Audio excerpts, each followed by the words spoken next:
Hello there, thanks for checking out this World of Tanks video, and thanks for playing World of Tanks. Gonna review the Jackal here today. It's a Tier 7 British medium tank, premium. It trains British crews, it also trains French crews. It has a 20% bonus XP, 20% bonus crew XP, and 60% bonus silver earn. Those are all remarkable earnings, in particular the bonus crew. That's a pretty rare thing, or at least it has traditionally been. The 60% bonus silver earn is high even for Tier 8 premium vehicles. For a Tier 7 premium vehicle, it's pretty remarkable. Yeah, given that you have the bonus crew XP and the 60% bonus silver earn, to have that 20% bonus XP earn is kind of high and kind of nice to have in place in addition to the other bonuses. Anyway, it's just a nice kind of suite or a nice package of bonuses there.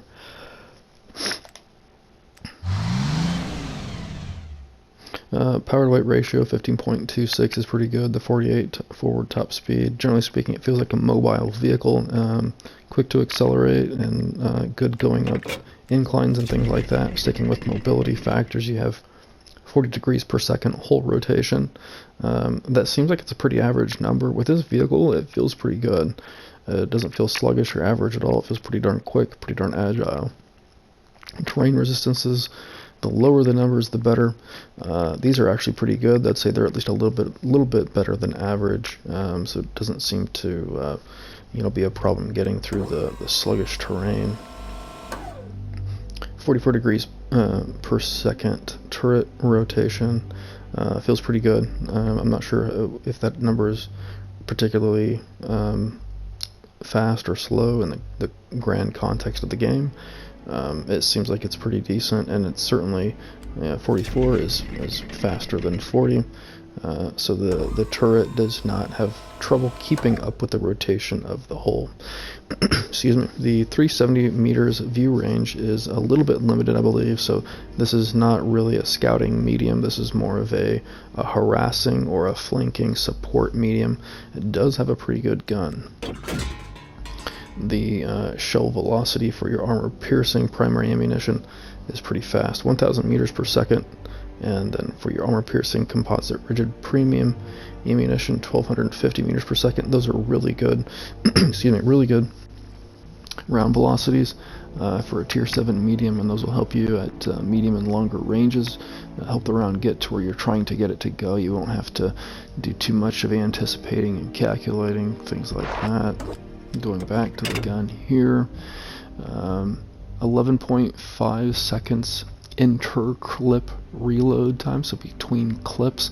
That's really fast. It doesn't feel like it's getting in the way at all. It feels like it's a slight pause, and then you're set up with 4 new rounds. It does have a 4-round clip. 2 seconds between rounds within your clip. That number's pretty average, I think. It doesn't really feel like it's getting in the way or slowing you down while you're actually in the course of shooting your enemies with it. Aiming time of 2 seconds is actually pretty darn good. It's definitely better than average. It's not the best in the game by any means, but it is definitely better than average.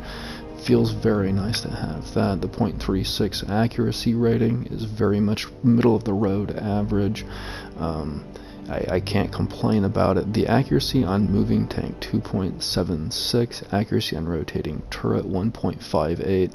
Those numbers are both at least a little bit better than average. I think the accuracy on moving tank at 2.76 is actually quite a bit better than average. A lot of those a lot of your Tier 7 mediums, and especially a vehicle like this with like an auto-loading gun and everything like that, I would expect that to be at least a little bit in the 3 range, 3 point something.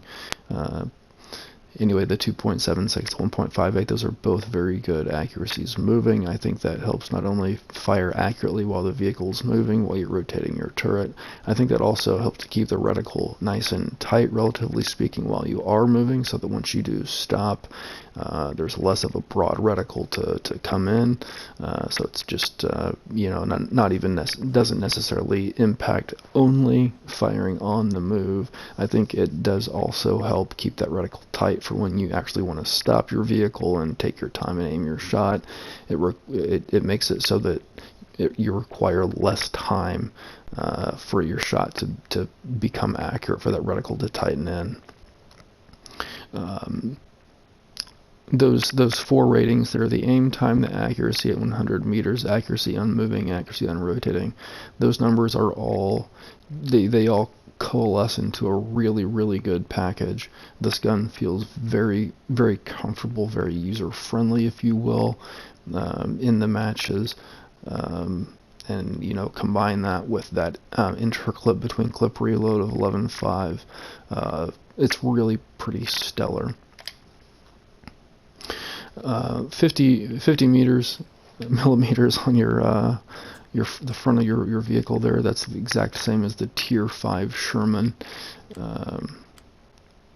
38 millimeters on the sides and the rear, and you get these 30 millimeter plates attached toward the front or the midpoint of the hole in the sides there. And toward the rear, you get 20 millimeters, kind of like some spare track pieces there attached to the sides of the rear of the hull. And those are definitely spaced armor. I think the forward side plates, the 30 millimeter plates, I don't think those are spaced. I'm confident that these 20 millimeters of track on the rear do act as spaced armor, so the high explosive, it will help to kind of mitigate what those are doing and reduce the damage that those are dealing to your hit points, to your vehicle. Let's take a moment here, see if I can do this relatively quickly. Take a look at the Sherman. So that, again, that front plate, 50 millimeters, that's the same that we saw for the Jackal. Yep. So not shaped exactly the same. It's wider and flatter. Doesn't have the rounded edges. Anyway, but the armor depth is basically the same. And here you see the setup. Got the coated optics, gun length drive, vertical stabilizer. Finnegan dude. I run that guy in my Tier 10 FV4202. It's a pretty decent crew, finishing up the recon. It does have the situational awareness. I think, generally speaking, also has the track mechanic and repair, so I'm using the kind of some advanced consumables there. I think if I were to change anything, I would say it would be to take out the gun laying drive, add in vents, of course have brothers in arms to go along with the vents, which this crew does not have yet. And then for those with access to additional resources, maybe they earn well, you know, you can replace the fire extinguisher with some food to go along with the brothers in arms, go along with the vents.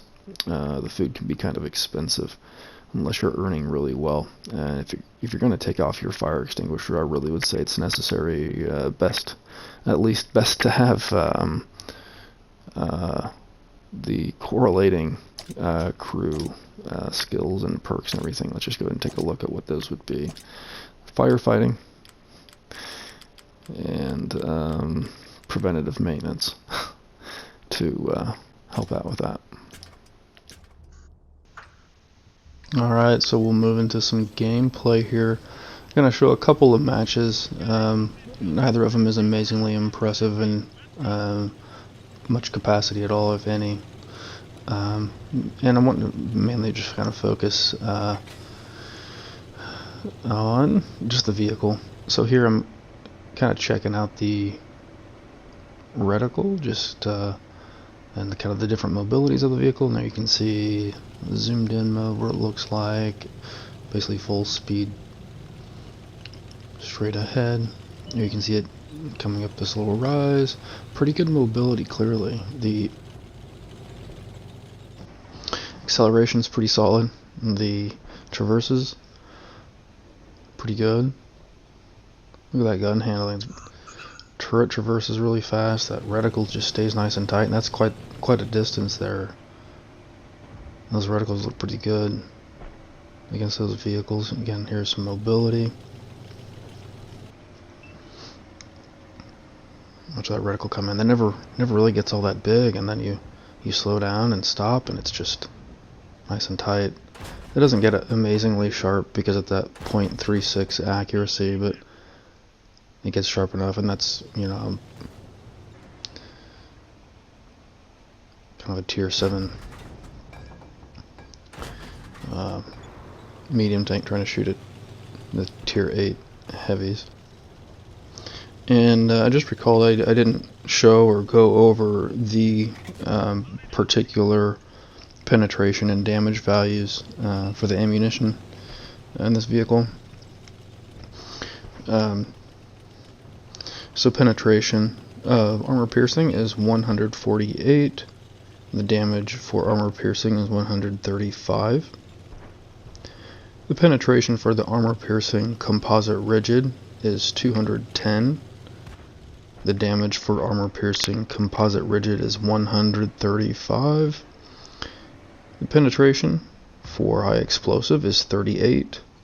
And the damage for high explosive is 175. And I'm obviously not carrying any high explosive.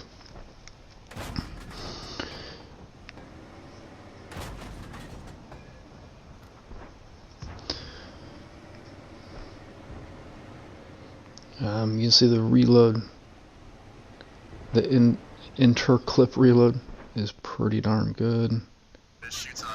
That shot went where I was aiming. It didn't do anything to that tier 9 vehicle, tier 9 heavy, but it did go where I was aiming at a pretty good range.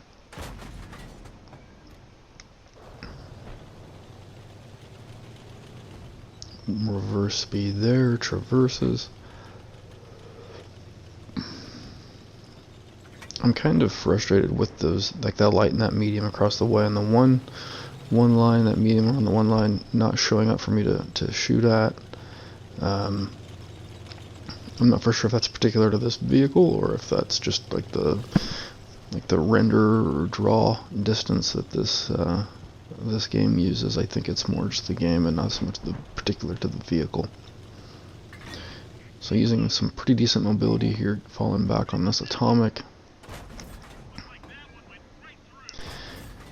The damage values are a little bit lower than you would really want them to be. You saw me shooting that tier 8 atomic medium tank, and it looked more like I was a light tank shooting it than a tier 7 medium. You know, I think maybe in the most honest sense, we are talking about a tier 7 light tank gun, I'm wanting to say, right? Indeed, this the Jackal has this 75mm SA50 gun. It's rated as a tier 7 gun. It's the best gun you're going to get with the AMX 1375, which is a French tier 7 light tank, of course auto-loading light tank. So it's the same gun that you're going to get as a tier 7 medium. It's the same gun you would get as a French tier 7 light tank. The damage values are all the same between the gun on the Jackal and the gun on the AMX 1375. The penetration for the armor piercing and the penetration for the armor piercing composite rigid are a little bit higher for the Jackal than for the AMX 1375. I think you get 4 points higher for the armor piercing with the Jackal, and I think 8 points higher for the APCR with the Jackal than you do with the AMX 1375. So, and then I think the rate of fire is actually quite a bit higher with the Jackal. That the reload between clips is really good with the Jackal, a lot higher than you'd get with the AMX 1375. The accuracy with the Jackal is a little bit better, the .36. The 1375 has .38.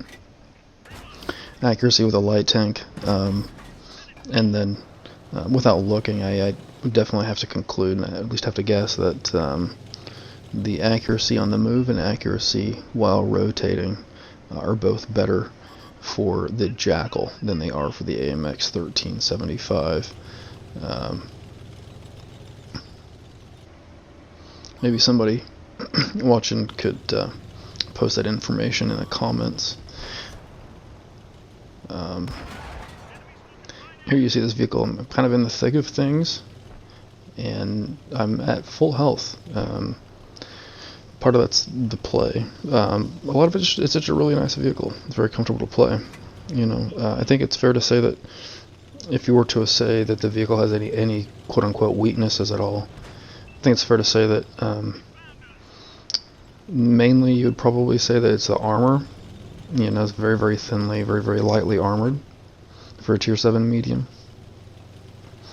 And again, if you identify a second quote-unquote weakness or shortcoming for the vehicle, it would be those damage values for each of those rounds. What did I say, 135? Pretty sure that's what it was. And it really, you know, the damage value is like a tier 7 auto-loading light tank. Overall, this vehicle I would say is better than the AMX 1375. Comparing mediums and lights is kind of like apples and oranges. Not really sure that that's a sound comparison to make, and I haven't. It's been a long time since I played the AMX 1375, so I don't really remember. But this vehicle's pretty decent in a lot of ways.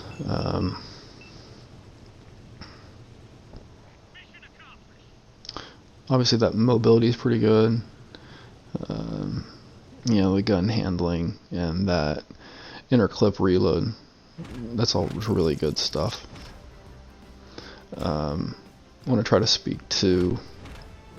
I do have one more match coming up here after this. I do want to kind of speak to how I see this vehicle overall in the grand scheme of like premium vehicles available in World of Tanks, and generally speaking, you know, my perception, my perspective on the vehicle related to whether or not it's worth buying, whether or not it's a good vehicle to buy, that kind of thing. As it just so happens, you know, today, Tuesday, they put up a new round of the 50% off vehicles, premium vehicles on the console, right? So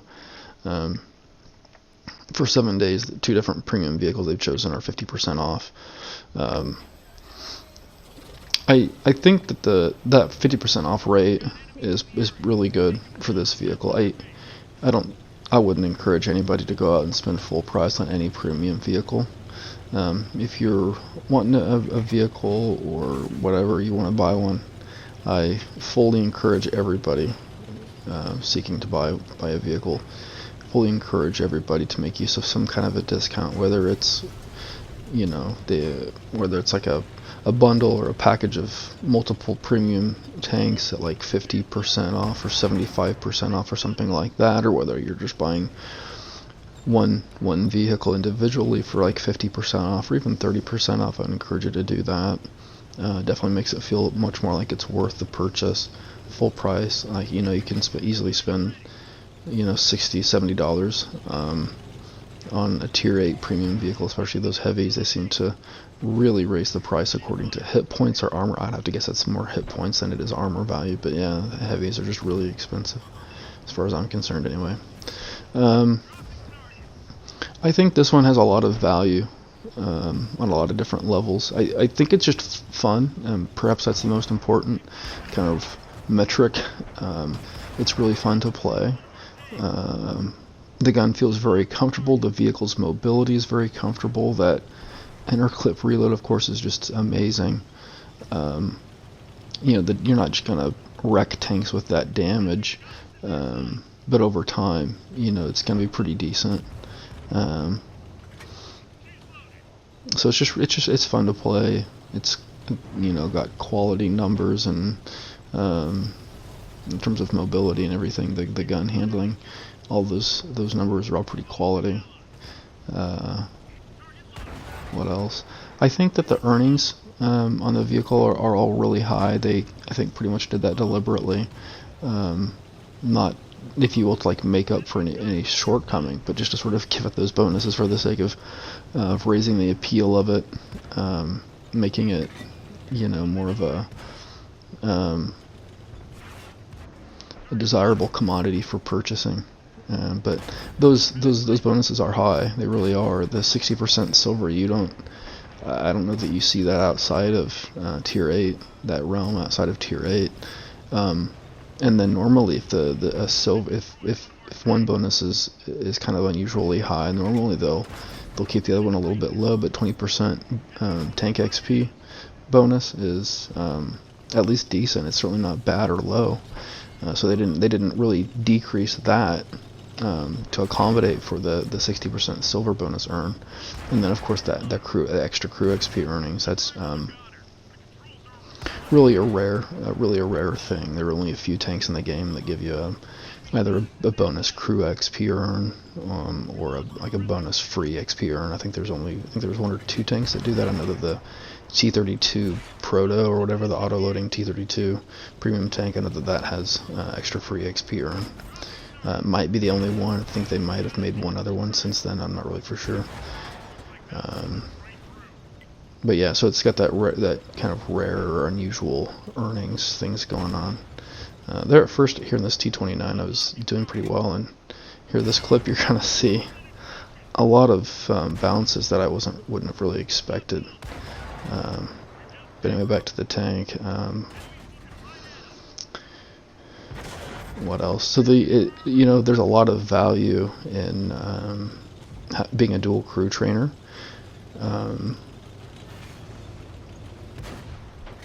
There are only about a handful of vehicles in the game that are dual crew trainers off the top of my head, trying to recall those that I'm aware of. There's the captured KV-1 for both German or Nazi crews and Soviet or Russian crews.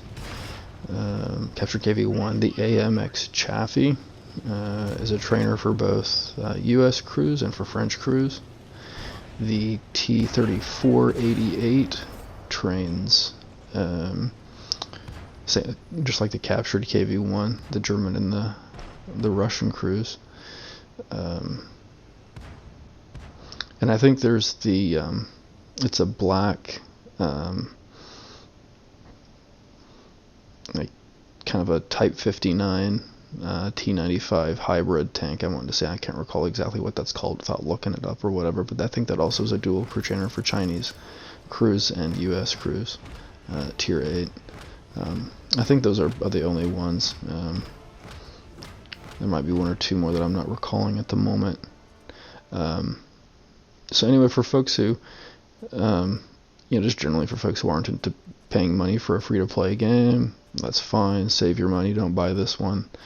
Completely cool with this staying a free-to-play game for as many people as possible or whatever.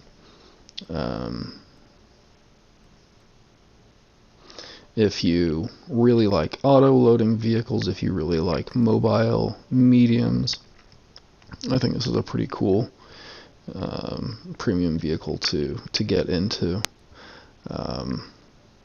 Anyway, I hope this has been helpful. I hope this helps you kind of make your decision. To my mind, it's one of the better premium tanks in the game for buying. It's a lot of fun to play and has all those kinds of different points of value that I've mentioned here. Thanks for playing World of Tanks, and thanks for checking out this World of Tanks video.